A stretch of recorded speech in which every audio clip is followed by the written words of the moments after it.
الرحيم والسماء ذات البروج واليوم الموعود وشاهد ومشهود قتل أصحاب الأخدود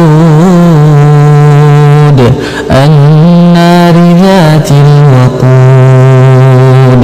إذ هم عليها قعود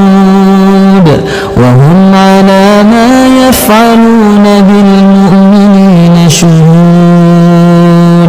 وما نقموا منهم إلا أن يؤمنوا بالله العزيز الحميد الذي له ملك السماوات والأرض والله على كل شيء شهيد إن الذين فتنوا المؤمنين والمؤمنات ثم لم يتوبوا فلهم عذاب جهنم ولهم عذاب الحريق إن الذين آمنوا وعملوا الصالحات لهم جنات